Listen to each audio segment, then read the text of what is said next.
Hello. Hello. Hello. What's up? Hello. Welcome back to Magical Theory Podcast. I'm Prof. Lynette. This is Jeffrey. We don't do that. Winston is beneath us. Beneath the table. Bopping into our feet. Yeah, he keeps booping. A little boop monster. A little feetsy. Mm-hmm. What's going on with you?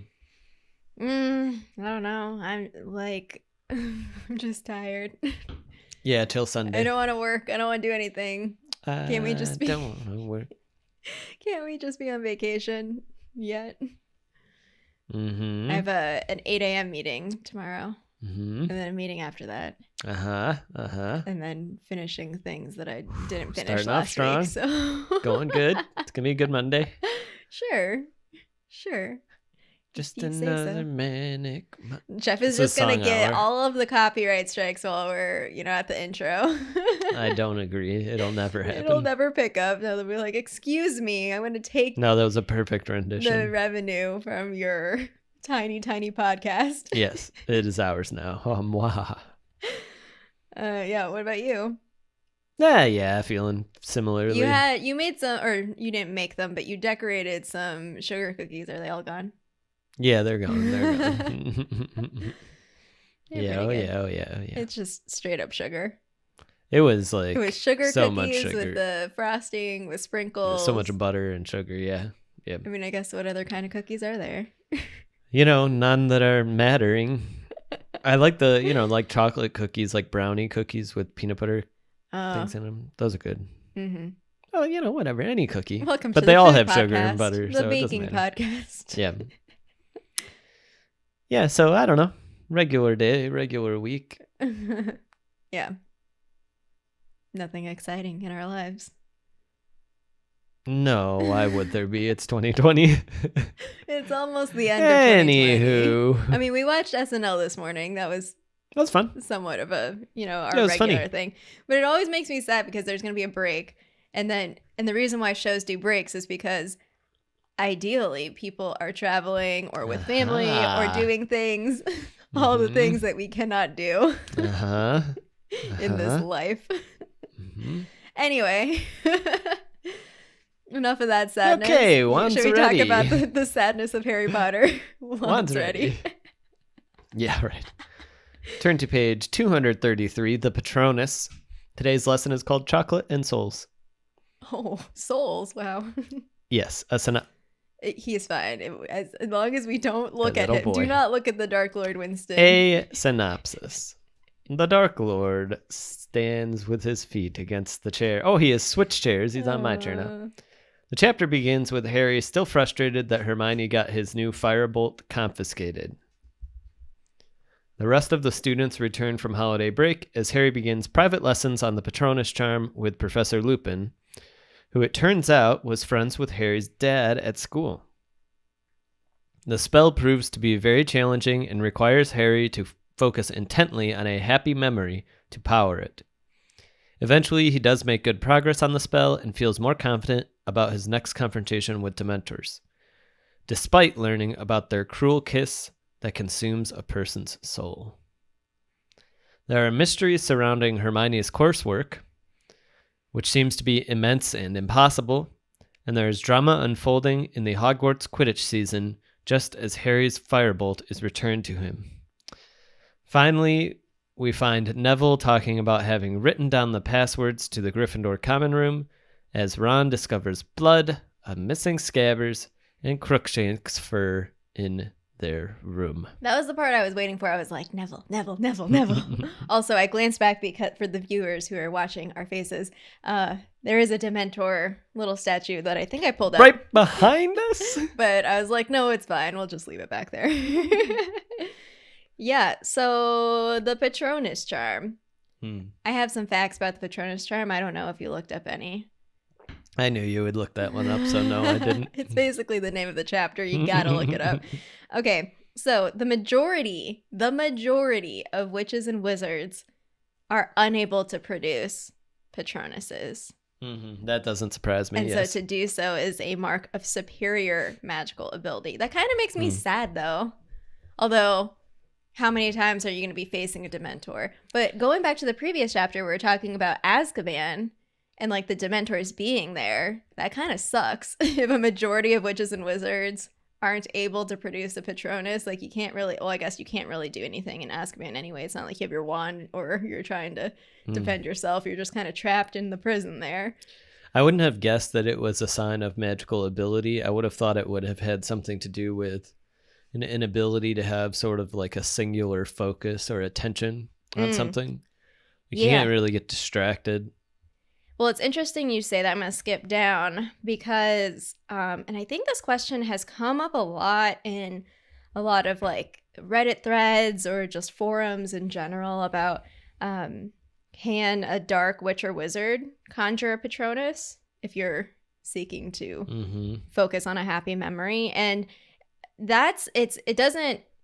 you might think that it's correlated, but it's not. And so part of a defense, I guess, a defense mechanism is to be able to have that ability or to be able to protect yourself, even if you are a dark witch or wizard. And that doesn't surprise me. We also know that Dolores Umbridge casts a Patronus. Sure. We talked about her Patronus. Honestly, it doesn't surprise me at all.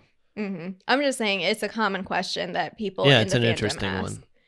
But that's like the search for a marker of like who is good and who is bad. But right. It's kind of some of the point of this story of like Voldemort not really being reasonable in terms of like comparison to anybody else in any of the story. Some witches and wizards may manage an incorporeal and Jeff was helping me practice my pronunciation earlier, Patronus, which resembles a mass or wisp of silvery vapor of smoke. We saw that as Harry was learning. There's just like stuff popping up. And Lupin makes a comment and says, oh, like a true Patronus would protect you, but we haven't seen that just yet. Right. So there is a distinction, or there's like leveling. So there's like witches and wizards who cannot at all. And then this like middling that's like, okay, it doesn't take a form. It's just kind of wispy. So that is something, but it's not a true Patronus. And it can give limited protection, but it can't provide the defensive power of the... Can I toss out a questioning of whether it is a mark of somebody's like innate power in the fact that like in the fifth story, it seems like Harry successfully gets essentially all of the people in Dumbledore's army to cast corporeal ones. Yeah, it's interesting because there was so this was from the article in wizardingworld.com, and Lupin, I think, is mentioned specifically because of a desire to cast one that is an incorporeal form. Because the actual form would give too much information away about him. Okay. For Lupin. I don't know. So, interesting. I'm not sure. There were like little details about like, so like the ability to cast a particular form is something that is, I think, pretty unique and interesting. I don't know if there was any like specific mention of a witch or wizard, but there was so one of the sections was about predicting what kind of form your Patronus might take, because you don't know until you cast it and it takes a form. So, and also we also know that forms can change over time. So this person, an 18th century researcher of charms, Professor Catalus Spangle, there he is. set forth certain principles that are widely accepted as true for like predicting the form, but there's not really a reliable system. Okay, hit me with them. So basically, Spangle asserts that the Patronus represents a hidden, unknown aspect necessary within the personality. So that's why, like, some of the Patronuses we know in the wizarding world kind of fit you. Like, we know, or we see what it is, and it's like, oh, yeah, I can see it. Or often, like, we'll see the most common forms are dogs. What was it? Dogs, cats, and horses, I think, were the list of the three. And there's a quote here. It is my firm belief that such a Patronus is an indicator of obsession or eccentricity. Oh my. Here is a wizard who Like may the not goat. be able to hide their essential self in common life, who may indeed parade tendencies that others might prefer to conceal. Whatever the form of their Patronus, you would be well advised to show respect and occasionally caution towards a witch or wizard who produces the Patronus of their choice. So that he's kind of like, hey, I don't know. If you can do that, then whoa, buddies. Yeah. Yeah, so the most common are dogs, cats, and horses. There are some that are very rare, but not unknown. Owl Patronuses are unusual, even though, they're prevalent in the wizarding world. Mm-hmm. Most uncommon are magical creatures such as dragons, thestrals, and phoenixes.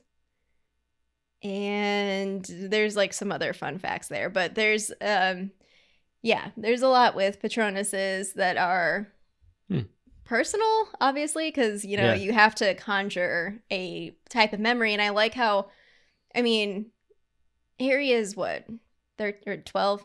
He's 12 years old. 13 years old. Mm-hmm. And just walking through his head, a mere boy of 12, of thinking about, a happy memory. And he's like, Quidditch, Quidditch, winning the match, or Quidditch, winning the cup, and then it's like, okay, no, like think of something.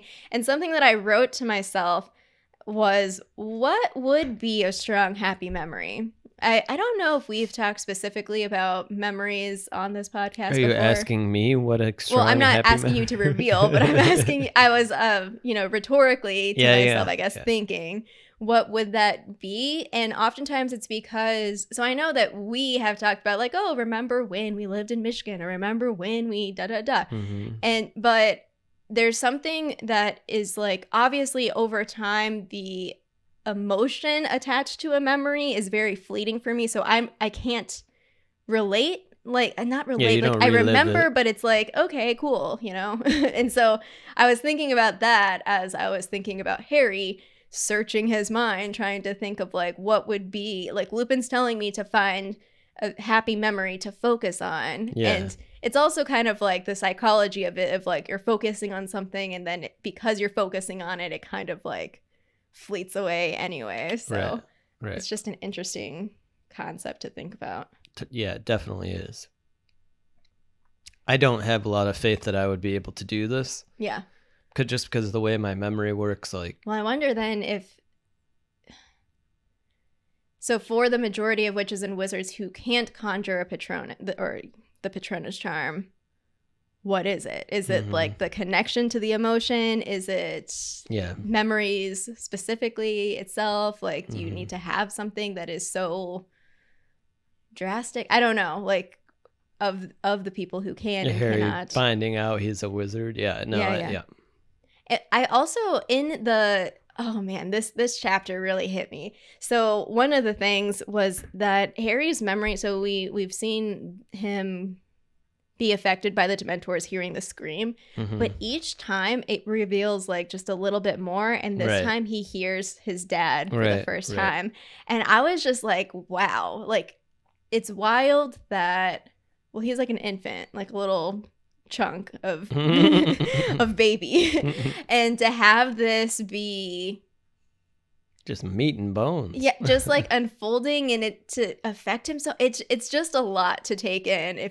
If you're not only, the purpose of the Dementor is to make you relive like your worst memories ever and have that fear and everything, or however you want to think about it, but for it to be kind of unfolding like a story is kind of, it's a lot to think about. Yeah, one thing I looked up was like, we knew from an earlier chapter and podcast about boggarts and what they do, and this idea that the boggart can mimic this power of the Dementor really stands out to me as quite shocking.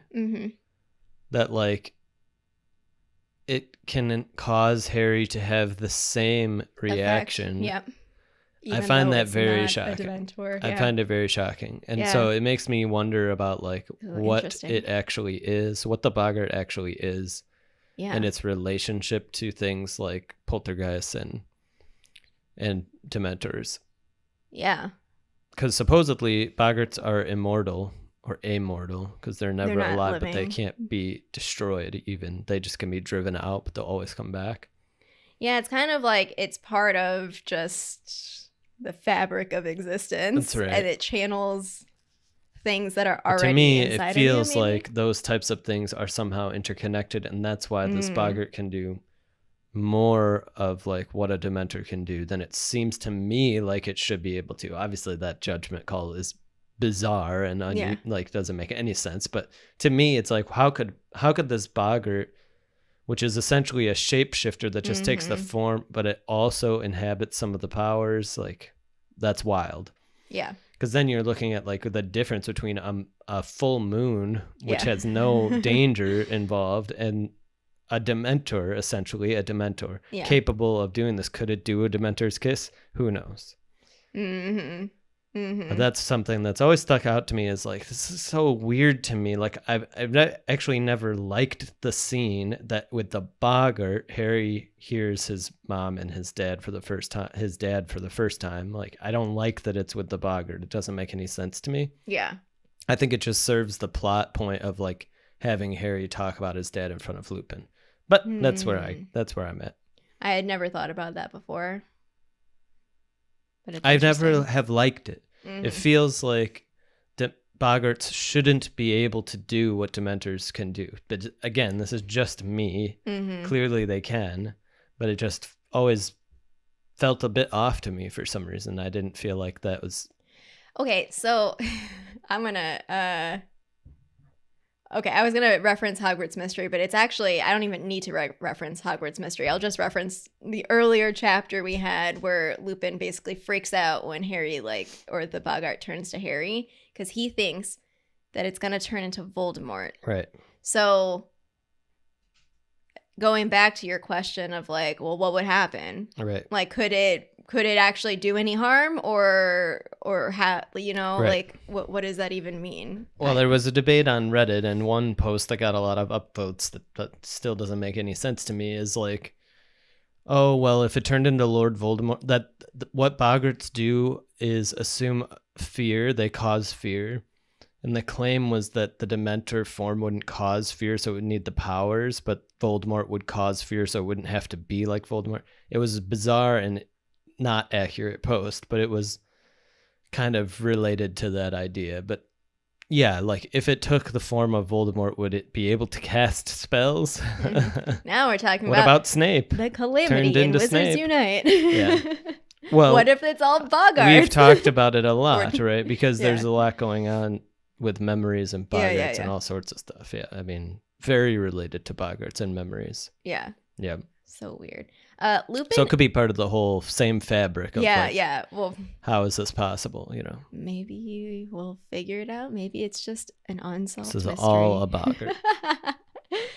Lupin is so sketch in this chapter. He's just really so sketch. Well, just he's very short and very kind of I don't know. Yeah. He seems very twitchy to me. That's how I envision him in my head, just being where Harry's like, oh. So you have knew, some chocolate. Have a butterbeer. You knew my dad? Oh, that means you knew Sirius Black. And he's like, what?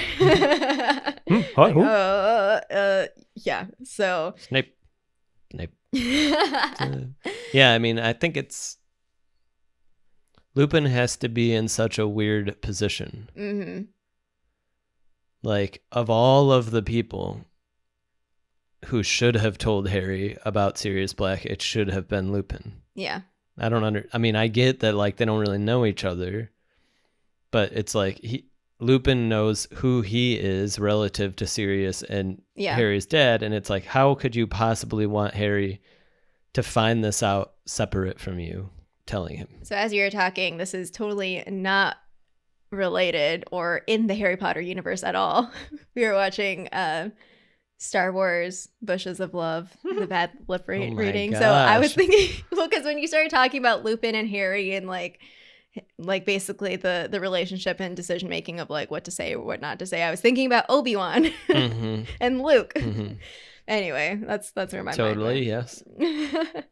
Harry also is just a bundle of emotions in this chapter. So now I'm thinking about if that also makes this bugger like really intense. But like even the mention, so like the broomstick situation still being investigated. His firebolt is still being searched It's for been given any back to hexes. him. Not yet. Not at this point that I'm at. Right? I see. You're going me telling chronologically. a story. So, whoever it is, was it Oliver or was it Ron? Suggesting, it must have been Oliver, right? You should put an order for Nimbus 2001, blah, blah, blah, Malfoy has, or the broom Malfoy has. Yeah, and Harry's like, He's I'll so never do something that petty, Malfoy so likes. And I'm like, petty. what, you think Malfoy doesn't like the Firebolt? Oh, man. So I had that, and I was just like, oh my gosh, Harry, calm down. And then, like, in the next paragraph or two, or the next page, it was Harry, like, in his mind, getting angry with himself because he's guilty about his secret desire to hear his parents' voices. And it's just like, this child has so many emotions and things happening surrounding him and still doesn't even know the true story of what's happening. You want to know a little more detail about the Firebolt? Sure. I think you might have read some of this before, but this is all I looked at. The Firebolt is capable of going from 0 to 150 miles per hour in 10 seconds. Pretty good. The broomstick also boasts an unbreakable braking charm, superb balance and precision, and hovers at reasonable mounting height when let go. By 1994, the Firebolt was the fastest broomstick in the whole world, even though the competitor Thunderbolt 7 can attain speeds that rival that of the Firebolt series. Many experts feel that it has sacrificed safety for speed. Indeed, during the 2014 Quidditch World Cup, even though professional broomsticks are supposed to withstand all bludger hits, the tail of Nigerian seeker Samuel Iquano's Thunderbolt was smashed off by a bludger shot hit by Japanese beater Hongo. Kind of neat. Yeah. The handle is made of polished ebony, once mistakenly listed as ash in an advertisement, and the twigs can be made of either birch or hazel depending on customer preference. Birch twigs offer more oomph when ascending, while hazel provides more precision in turning. The metal parts of the broom are goblin-made ironwork, a first for a broomstick, which increases stability and power in adverse conditions and prevents slippage on the foot grips. Every Firebolt includes a golden registration number. Ooh, very nice. I don't know if you mentioned the 2014 Quidditch World Cup, and I don't know if they're ever going to put that back on Wizarding World, but on Pottermore there was a whole series. It was like a whole page of like Daily Prophet articles about Quidditch, because Ginny's like part of it, and Rita Skeeter's also part of it. She's like stirring up drama of like hate each other. Yeah, about Harry and Ginny. It's like, Rita, chill out, lady. Come on. But I hope they put that back up, because it's just like another part of the world. Like Quidditch is such a big deal, and to have like, I don't know, I always love fake, well, in the world it's real, but to us it's fake fictional newspaper articles. Yeah. The next section that I have in terms of quotes is like the Dementor's kiss specifically, and what Lupin says about it. Yeah. Well, it's interesting because Harry's just like, oh, they can kill you, and he's like, oh no, sir. It's worse than that. So he ends up saying, you can exist without your soul. So like the idea is that the Dementor's kiss sucks out your soul, and Harry thinks that means dying, and he's like, no, you can still exist. You have a heart, you have a brain, but you'll have no sense of self anymore. It will happen to somebody in the series of the stories. No memory, no anything. There's no chance at all of recovery. You just exist as an empty shell, and your soul is gone forever. Lost. And then Harry's like, okay, in his head he's thinking, I regret asking about this. Like, it's pretty dark stuff. And I think, that's the point. It's supposed to communicate very dark stuff. And it's interesting because, like, so I'm going to get a little personal here. So, like, the only time that I feel in my life that I felt something that is as, like, bottom as this is when I was dealing with lupus at the beginning, and I had to go on medication, and it was just that whole initial part where, it's hard to explain when you don't, you don't feel like anything, or you don't feel like a person, like that, saying the words out loud like makes sense. And like even now, like not being in that mind space or that physical space, it's not a big deal to say it, but it's just so hard to express or explain that I think that for people who have experienced some semblance of this, like to what degree or however you connect to it, I mean, a lot of stuff, especially with art, is like connecting to emotion or connecting to like, you might not have the exact same experience as someone else, but you can relate through some other means. And so I think that just even if it's like a brief description, as like, you know, out there as it sounds, like people can I think this is why it's moments like these that when you reread the series or certain books or whatever, and you have like a different relationship with it depending on what you've experienced like at that point in your life or whatever. So I think that's going back to like we've previously talked about, I mean, we also talked about in this episode about Bogart's Dementors, the kinds of analogs they serve in like a metaphorical sense, but that's also very real for people to experience. There are precisely two things worse than death. One is the Dementor's kiss, and the other is Hermione getting expelled from Hogwarts. Miney. She's going through some things here anyway. Man. Yeah. Well, this kind of calls back a little bit to me to the first book when she's not this is like when she's not even really friends with Harry and Ron yet. And they're doing their like duo thing, and she's just kind of in the corner. It reminded me of that a little bit. Going to the library, even though there's like only 11 students. Yeah. And she didn't explain what was so obvious about Lupin and why he's sick. Yeah, good for her. Yeah. Honestly, like, come on, guys. First of all, you should have figured it out already. They didn't even apologize. And second of all, yes, you guys are being jerks. Stop. Harry said maybe we should apologize, and they were like, yeah, and they never did. Yeah.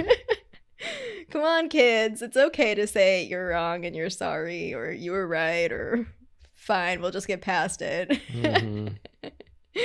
Oh my god. Oh, and then the other segment, so I don't know, I feel like I was like really focusing on all of the range of emotions, but in the sense of like it's like a lot of anger and sadness and angst and frustration in this chapter.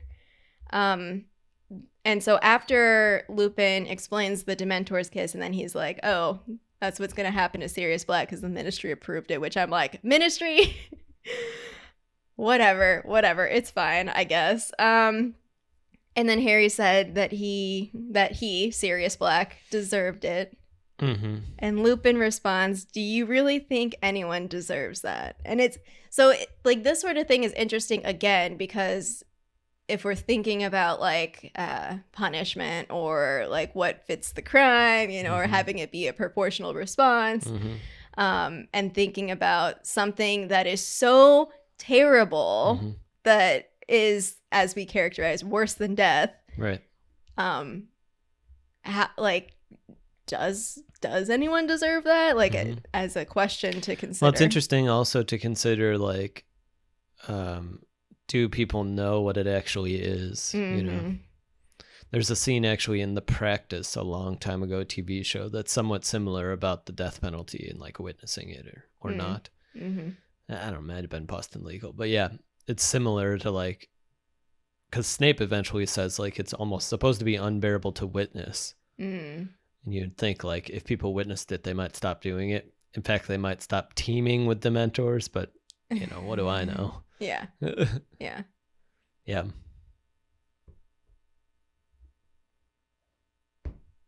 Once already. The last thing I'll say, because I only have one more note. I don't know if you have anything else. No, I don't. For a very, very, very brief moment, and we know this because we know the story and can pick up on it, but Neville, something that it's like, it's just written in there in passing of like, oh, like the focus seems to be like, oh, Harry and Ron are coming back to the common room. And then we have this scene with Neville. And what's really fascinating to me is that it fits with his character. Everything we know about Neville is just like, oh, you know, shrug of the shoulders, like nothing to see here. This is just Neville. Clumsy, insecure Neville. He can't even remember the passwords anyway, and he lost them. You know, there's nothing to it. Yeah. Or that's how it seems. And I just like that. Because it doesn't take up a lot of time at all. It's like No, literally a it's like line or one two. page, yeah. The whole scene is like Yeah. one page, yeah. Yeah. Mm-hmm. Yeah, it's an interesting ending. It's like a drastic turn because really, like, nothing is actually happening in the chapter, really. Yeah. In terms We were of just like, waiting, basically. yeah, it's just some stuff waiting going for the on. Firebolt. The Firebolt got resolved. Yeah, it's like, And okay, then learning the we're Patronus still- charm, but without any sort of starting conclusion, the and new Hermione's mystery semester. without any conclusion. Yeah. Yeah. Now Crookshanks has eaten Scabbers. Story over. Bye. Bye, friends. All right. Until next time. Until next time. Juan's Juan's ready.